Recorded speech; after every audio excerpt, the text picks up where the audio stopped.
अस्सलाम वालेकुम, सानिया टाइम में खुशामदीद। कैसे हैं आप सब? उम्मीद करती हूँ कि आप भी खैरियत से होंगे।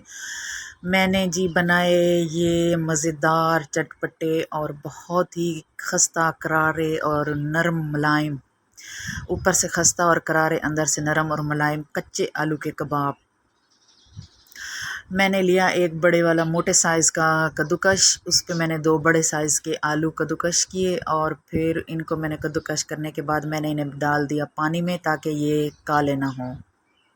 उसके बाद फिर मैंने लिया एक प्याज मीडियम साइज़ का था। इसे मैंने ना इस पे कद्दूकस करना स्टार्ट किया। ये बार बार ना स्लिप हो रहा था, तो इसलिए मैंने इसको छोड़ा और दूसरा छोटे वाला लिया। इसके ऊपर मैंने कद्दूकस किया और फिर इसको मैंने निचोड़ के पानी इसका निकाल लिया, प्याज का बिल्कुल ड्राई कर लिया। उसके बाद फिर मैंने आलूओं को भी निचोड़ लिया, इनका भी पानी बिल्कुल निकाल लेना है, पानी बिल्कुल भी नहीं होना चाहिए। मैंने इस तरह इन्हें निचोड़ लिया और आलू और प्याज वाले बाउल में मैं इन्हें डालती गई।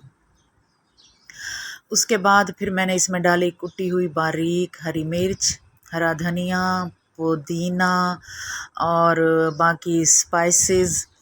और इसके बाद फिर मैंने इसमें डाला कॉर्नफ्लोर, थोड़ा सा चाट मसाला और एक चुटकी मैंने डाल दी उसमें सूखी मेथी। और इसमें असल में होता है चावल का आटा। वो मेरे पास इस वक्त नहीं था, इसलिए मैंने सिर्फ 2 चम्मच मैंने इसमें डाल दिए थे बेसन के। बेसन ज़्यादा नहीं डालना, क्योंकि हम ये कच्चे आलू के कबाब बना रहे हैं। आलू का जायका और टेस्ट ख़त्म नहीं होना चाहिए।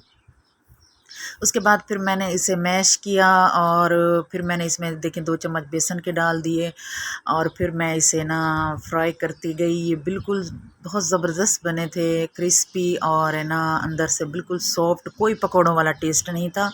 इसका अलग ही टेस्ट था, क्योंकि ये आलू के कबाब में आलू इसमें ज़्यादा था, तो इसमें आलू का ही टेस्ट था। आप भी ज़रूर ट्राई करें, मेरी वीडियो को लाइक करें, चैनल को सब्सक्राइब करें और शेयर करें, साथ में ठहरे बेल आइकॉन को दबा दें ताकि आपको वीडियो की नोटिफिकेशन टाइम से मिलती रहे। बाय बाय, अल्लाह हाफ़िज़।